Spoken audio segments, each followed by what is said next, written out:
Bonsoir à tous, il est 19h, voici les titres de votre journal. L'Algérie prépare la période du déconfinement. Une feuille de route est établie par le gouvernement pour une sortie progressive et flexible du confinement. Quand et comment? Réponse dans ce journal.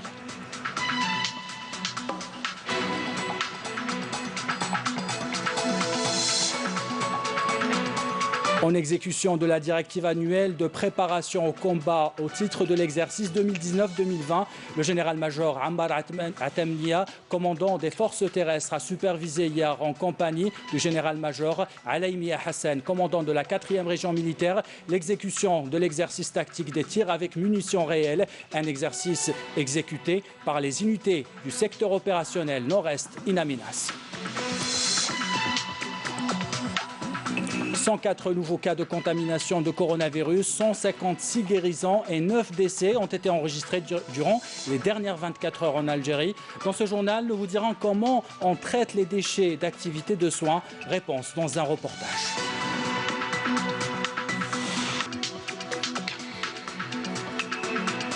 Le confinement, la baisse brutale de la présence humaine ont ouvert un espace de liberté pour la faune et la flore. Ataman Rasset Lamayès a fait son apparition. Nous vous emmènerons dans les plus belles régions du Tassili Nadjer et du Tassili Diogar et nous répondrons aux questions que vous vous posez avec notre invité Salah Amokran, directeur du projet des parcs culturels algériens. C'est l'invité de ce 19h. Voilà pour les titres. Bienvenue à tous. On commence ce journal par la feuille de route élaborée par le gouvernement pour une sortie progressive et flexible du confinement. Un déconfinement qui prendra effet à compter de dimanche prochain, 7 juin, pour certaines activités, en tenant compte de l'évolution de la situation sanitaire à l'échelle nationale et dans chaque wilaya. Éclairage avec Abdelmajid Benqassi. Cette feuille de route, élaborée sur la base des recommandations émises par l'autorité sanitaire, prévoit un déconfinement progressif et flexible. La reprise des activités économiques, commerciales et de services est ainsi scindée en 2 phases. La première débutera le dimanche 7 juin 2020, tandis que la seconde prendra effet à partir du 14 du même mois. La première phase concerne la reprise des activités liées au secteur du BTPH et de 25 autres activités commerciales et de services. Il s'agit entre autres des agences de voyage, de l'activité de maintenance et de réparation.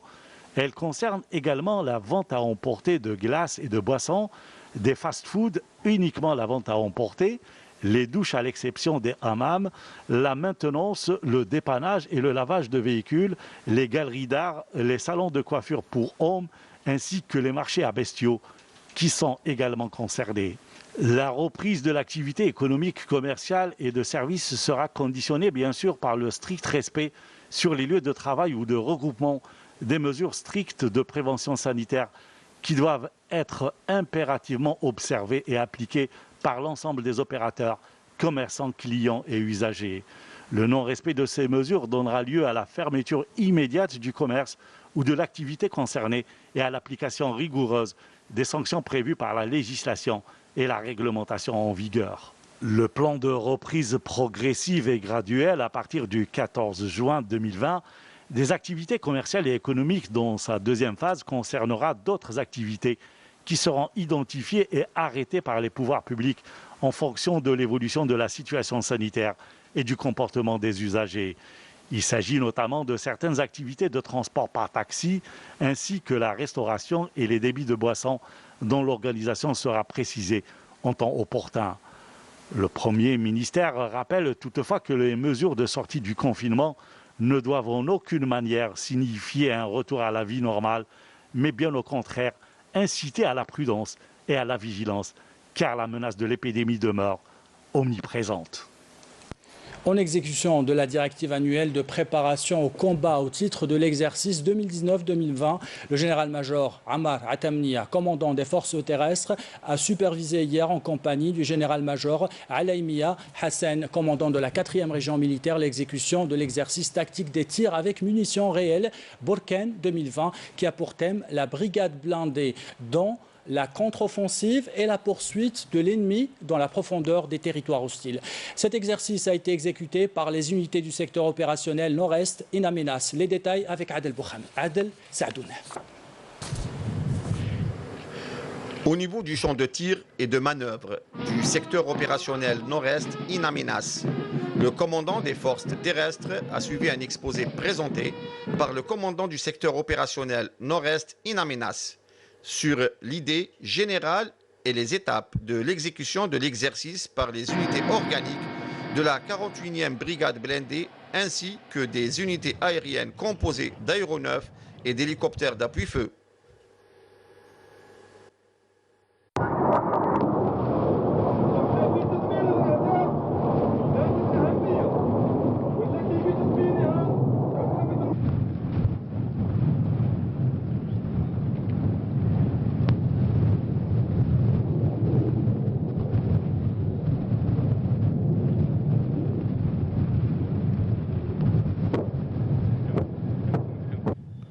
Pour superviser ensuite le déroulement de cet exercice exécuté dans des conditions quasi réelles et qui vise à élever les capacités de combat des personnels et des unités, d'intensifier la coopération entre les différents états-majors et d'améliorer le rendement des cadres dans la préparation et l'organisation des actions de combat et la coordination entre les différentes forces ainsi que de permettre aux commandants d'unités d'acquérir l'expérience en termes de conduite des unités et aux équipages d'acquérir davantage d'aptitudes dans la maîtrise des différents systèmes d'armes, ce qui a contribué à atteindre un haut niveau de cohésion entre les unités participantes à l'exercice dans l'exécution efficiente des missions de combat assignées avec succès.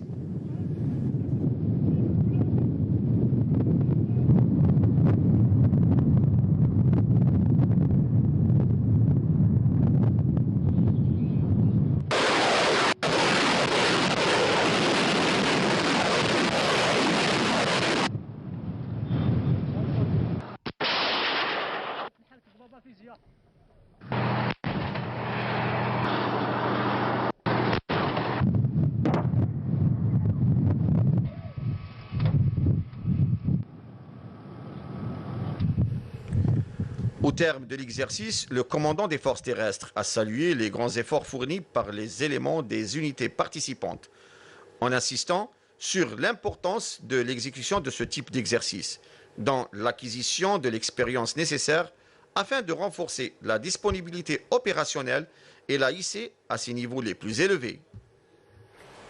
Et on découvre maintenant le bilan des dernières 24 heures de la pandémie en Algérie avec le porte-parole du comité scientifique de suivi de l'évolution de la pandémie du coronavirus, le docteur Jamel Fourar. Aujourd'hui, vendredi 5 juin, nous allons vous présenter la situation épidémiologique de la Covid-19 en Algérie. Les principaux indicateurs au cours des 24 dernières heures sont les suivants. Nous avons enregistré 104 nouveaux cas, 156 patients guéris, 32 patients hospitalisés en soins intensifs et 9 décès. Avec les 104 nouveaux cas confirmés, le total des cas est de 9 935, soit une incidence de 22,6 cas pour 100 000 habitants. 29 wilayas ont une incidence inférieure à la moyenne nationale et 19 wilayas ont une incidence supérieure à la moyenne nationale.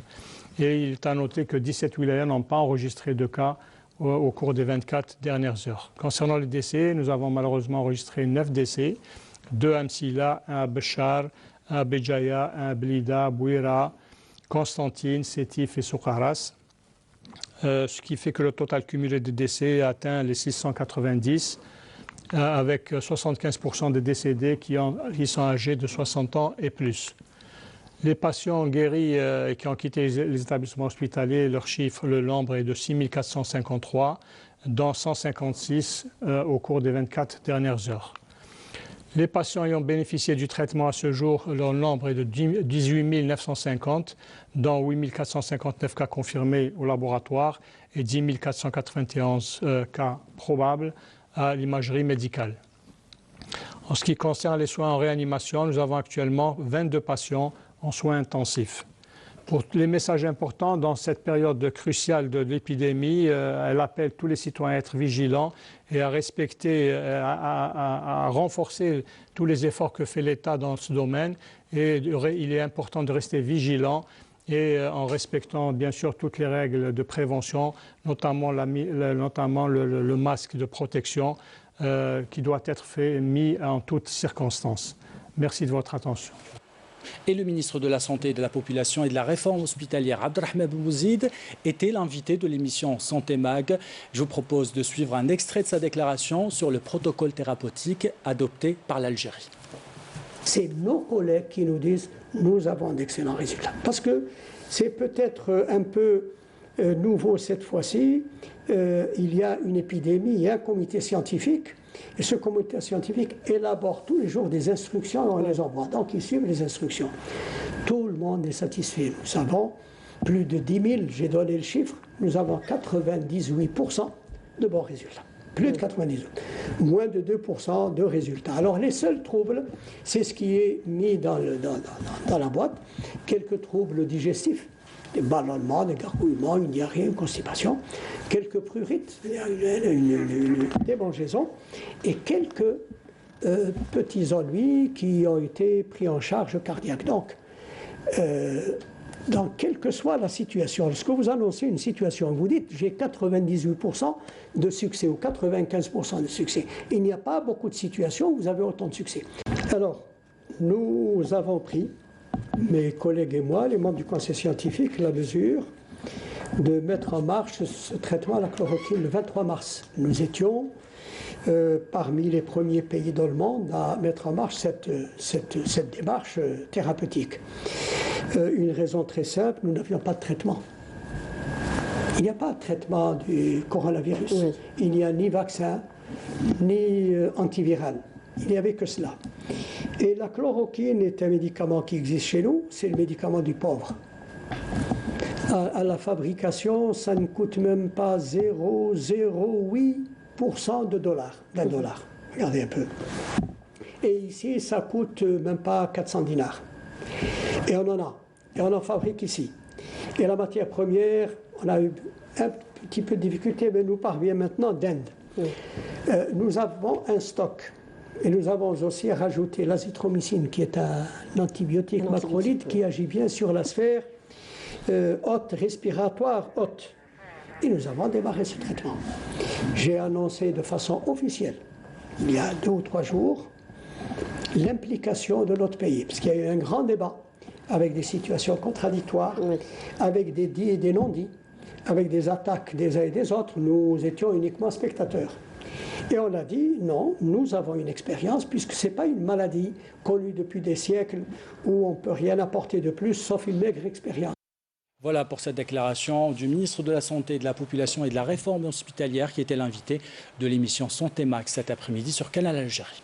Et vous le savez, l'État ne lésine pas sur les moyens pour soigner les personnes atteintes. L'hôpital de Hassim Saoud dans la wilaya de Ouergla vient d'ouvrir un espace Covid-19. Il compte plus de 32 lits. Les patients sont traités à la chloroquine et pour éviter une saturation de cette unité, le personnel soignant effectue des visites à domicile pour les patients qui représentent des symptômes du Covid-19. Yamina Saïchi.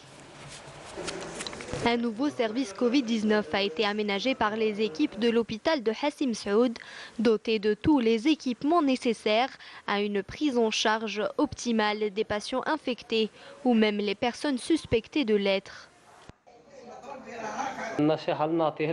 Je suis bien pris en charge et je me sens en sécurité. Le personnel soignant est aux petits soins avec nous. À l'hôpital de Hassim Saoud, nous avons aménagé un espace Covid-19 qui compte plus de 32 lits. À ce jour, nous avons recensé 94 cas susceptibles d'être infectés. Et parmi les cas confirmés, on a enregistré 52 guérisons. Jusqu'à présent, nous n'avons pas eu de cas présentant des complications. Tous les patients suivent à la lettre le traitement à base d'hydroxychloroquine et de Zitromax. Leur état de santé se stabilise au bout de 7 à 8 jours, puis ils sont à nouveau sur pied. Néanmoins, la vigilance reste de mise, même si tous les moyens sont disponibles pour le traitement et le suivi des personnes atteintes. Le confinement doit être respecté si la personne veut sortir et normalement ça ne devrait être qu'en cas de nécessité. Elle est dans l'obligation de respecter et d'appliquer les mesures de prévention telles que le masque. Il ne faut pas oublier que nous sommes ici depuis près de 4 mois. C'est pour ça que nous appelons les citoyens à nous aider à endiguer cette épidémie et à prendre conscience du danger. À Ouargla, les structures de santé de proximité identifient et repèrent les foyers potentiels du virus avant d'avoir recours au kit de dépistage rapide en se déplaçant à domicile chez les patients suspects. Le résultat est obtenu en 10 minutes. Et vous venez de le voir, le personnel soignant est bien équipé pour affronter ce virus.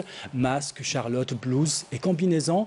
Vous vous demandez certainement où finissent ces produits à usage unique en plus des déchets d'activité de soins. Eh bien, sachez qu'ils sont stérilisés et incinérés à Burj El Kifane selon les normes qui préservent l'environnement. C'est un reportage signé Amel Bouakba.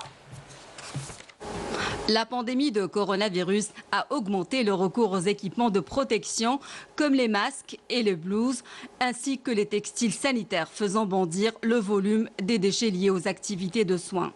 La gestion de ces déchets hospitaliers pose souvent problème compte tenu du risque infectieux et du danger sur la santé et l'environnement. Les déchets sont traités de deux manières dans nos hôpitaux ou dans les structures hospitalières. Par broyage, et donc il s'agit donc d'une stérilisation d'abord, après on le broie, le déchet il est broyé, ou bien par incinérateur, mais à condition que ces incinérateurs répondent aux normes. L'hôpital des ressources s'est arrêté en réalité donc d'incinérer les déchets techniques ou les dasseries depuis pratiquement les orientations et les recommandations du ministère de l'Environnement. À ce jour, on a contracté pratiquement 2 conventions. Vous savez très bien qu'il y a 2 formes de déchets. Il y a ce qu'on appelle les déchets ménagers et les déchets à activité de soins. Donc les deux sont évacués par 2 entreprises spécialisées dans le traitement des déchets à activité de soins. En moyenne, elle varie entre 900 kg jusqu'à 1200 à 1500 kg. Il y a la quantité qui a augmenté un petit peu donc, par rapport donc, à cette épidémie, à cette pandémie donc, du Covid. Pour la collecte, le traitement et l'élimination des déchets hospitaliers de façon sécurisée, le CHU de Bni Msous fait appel à l'entreprise NCC de Burj El Kifane. Ici, les déchets médicaux sont traités et stérilisés par des équipements spécifiques. Par jour, on traite de 6 à 7 tonnes. Le procédé qu'on utilise, c'est la désinfection à vapeur. C'est une sorte d'autoclave donc, qui préserve l'environnement et la santé publique. Son avantage, c'est qu'il n'y a ni émission atmosphérique, ni fumée, ni gaz. C'est une solution verte adaptée selon les normes européennes. Durant cette pandémie mondiale, nous avons renforcé nos mesures d'hygiène et de sécurité afin de poursuivre nos missions de gestion des déchets d'activité de soins. Et bien évidemment, les quantités de déchets ont augmenté. C'est-à-dire on a renforcé même notre personnel afin de pouvoir traiter les déchets reçus.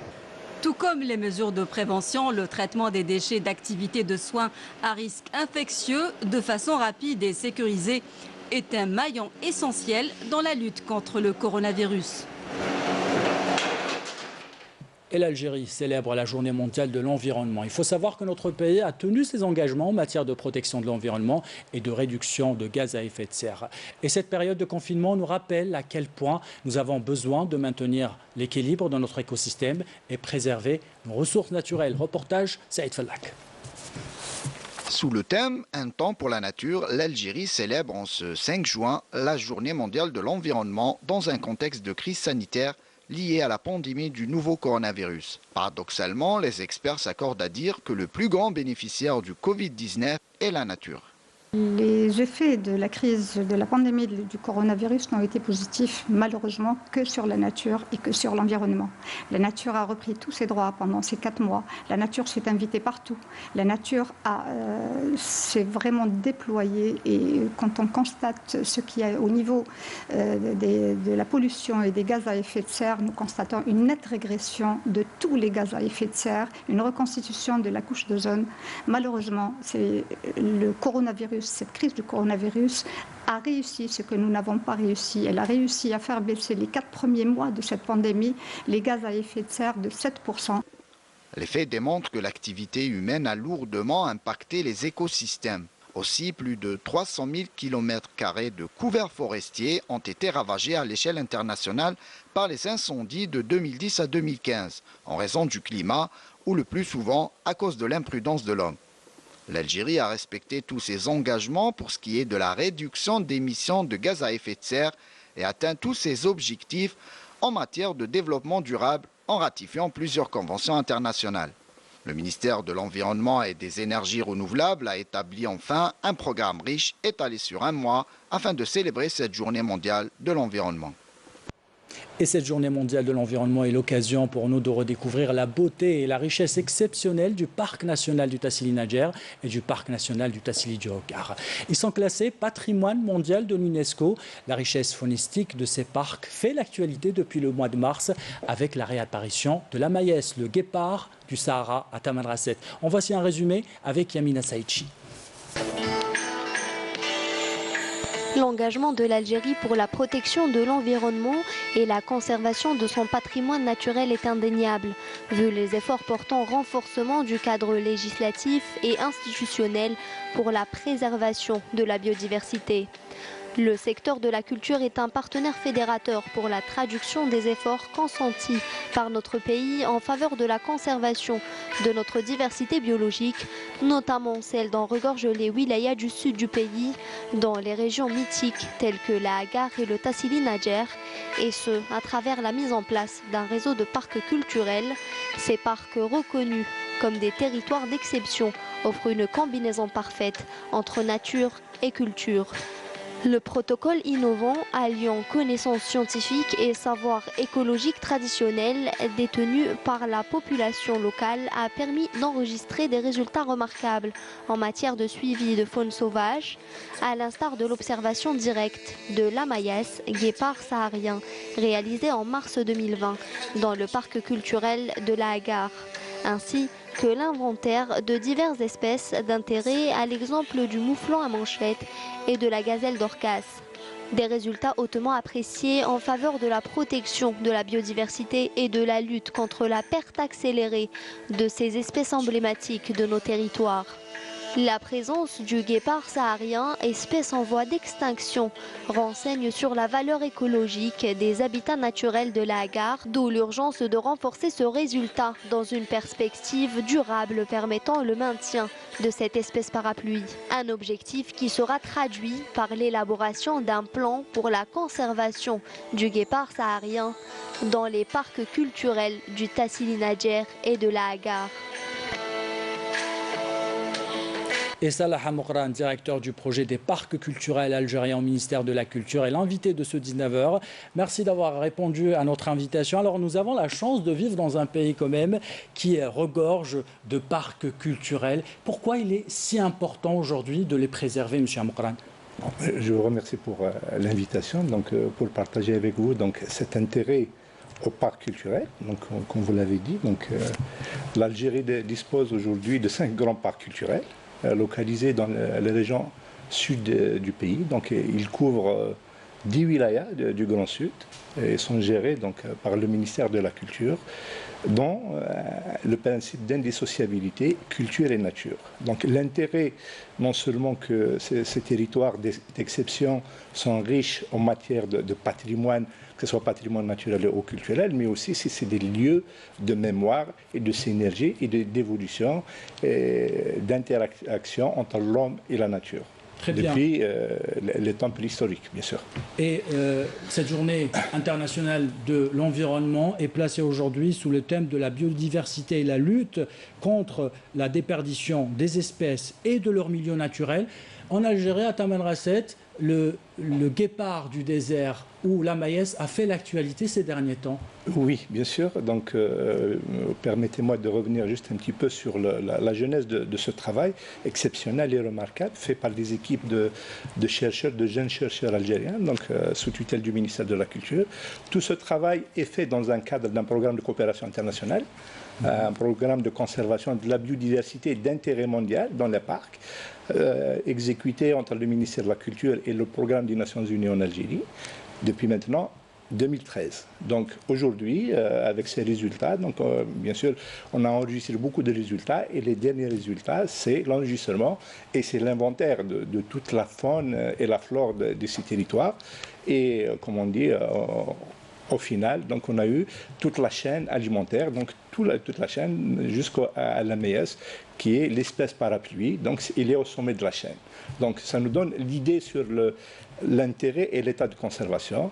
Ça met aussi de la pression sur nous maintenant, qu'on sait. On sait que cette chaîne, elle est là, elle est présente, on doit la préserver, on doit mettre en place les conditions de pérenniser ces espèces. Qu'est-ce qui est fait pour la préserver justement? Voilà, donc comme on l'a dit, le premier travail, c'est l'identification. Donc c'est un programme de recherche qu'on a mené depuis 2017. Donc des équipes des parcs culturels, donc de la direction du projet des parcs et des offices des parcs, du Tassili de la Hagar, que je remercie au passage, mes collègues au niveau des parcs. Donc on a mis donc tout un programme de 2017, 2018 et 2019 et aussi en 2020. On a mobilisé des équipes, d'importantes équipes, d'importants moyens et on a fait aussi beaucoup de terrain pour faire cet inventaire. 120 jours de travaux de terrain qui nous ont permis donc d'avoir des études thématiques, un inventaire presque important de toute la faune qui vit dans ces territoires concernés par ces travaux de terrain. Et comme on a dit, donc en mars passé, donc à partir parce que le dernier déplacement, on l'a fait donc entre le 15 mars et le 9 avril sur le terrain. Et lors de ces travaux de terrain, donc on a eu les captures photographiques du guépard, dont les dernières captures, donc la dernière confirmation, est remontée à 2010. Très bien, et vous en parlez en détail dans cette revue intitulée Amaïs que vous distribuez gratuitement. Voilà, ça c'est pour nous prémonitoire. Donc l'Amaïs, c'est le nom de notre revue, la revue du projet des parcs, qui est éditée annuellement et qui rend compte de tous les travaux de recherche menés par les équipes du ministère de la Culture pour préserver la biodiversité d'intérêt mondial détenue par les territoires des parcs dans les villages du sud du pays. Salah Amoghran, directeur du projet des parcs culturels algériens au ministère de la Culture, merci de nous avoir éclairé sur plein de sujets ce soir. Merci. Et c'est l'une des conséquences de cette pandémie. Le phénomène est visible dans le monde entier. Le confinement, la baisse drastique de la présence de l'homme ont ouvert un nouvel espace de vie pour la faune et la flore. C'est le cas à l'arboretum de Metija, de la Merja, dans l'Atlas Bildéa. On découvre cela avec Siham Kenouch. Tandis que Dame Khan et son ami noir piquent une tête, Monsieur et Madame Lapin font une grasse matinée. Même que le chant du coq ne les dérange guère.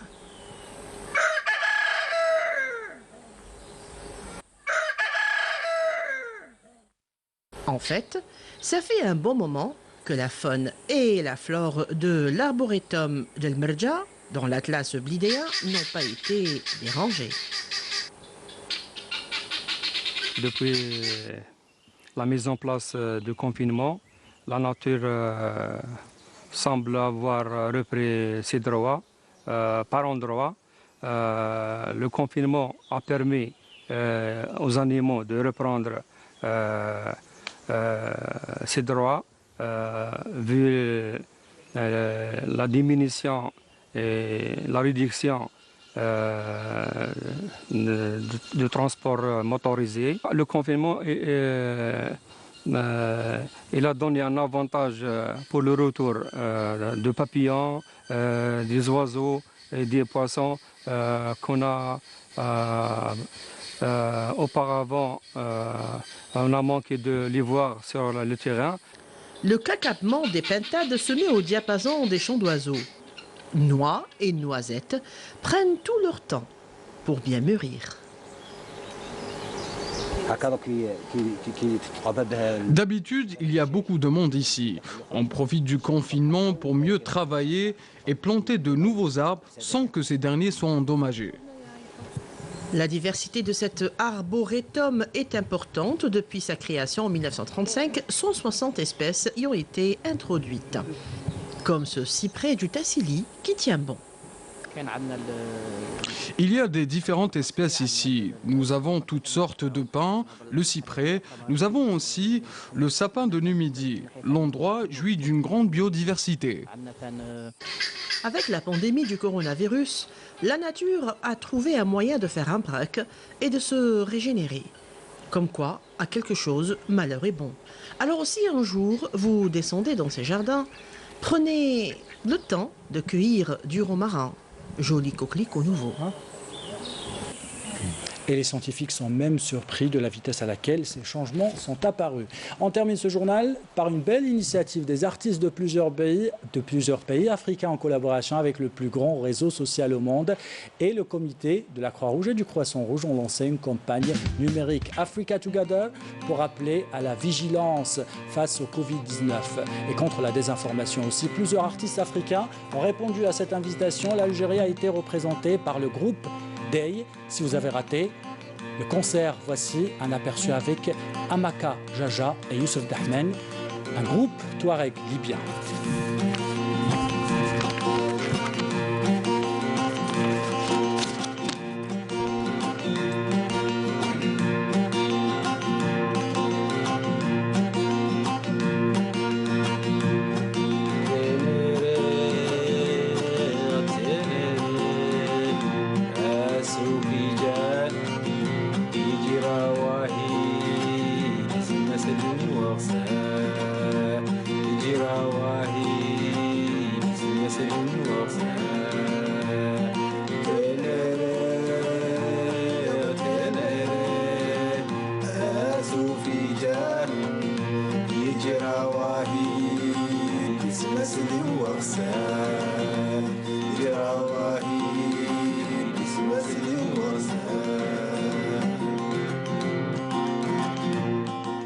Belle sonorité. Et vous pouvez suivre à la fin de ce journal un reportage grand format sur la réapparition de la maïs dans la Hagar. C'est la fin de ce journal, l'équipe de la rédaction qui l'a préparé, l'équipe technique qui l'a réalisé. Vous remercie de l'avoir suivi. En bas de votre écran, les adresses web pour le replay, vos programmes. Belle soirée.